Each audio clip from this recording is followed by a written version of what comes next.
A lot of times we have intermittent problems and something will do something just intermittently. If you can catch that on footage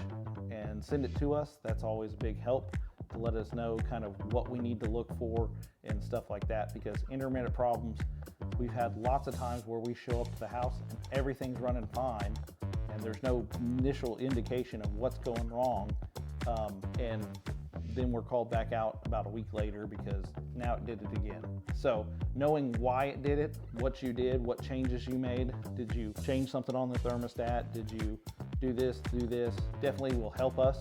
to make sure that if it's an intermittent problem, we can further diagnose it on things like that. Young Rose.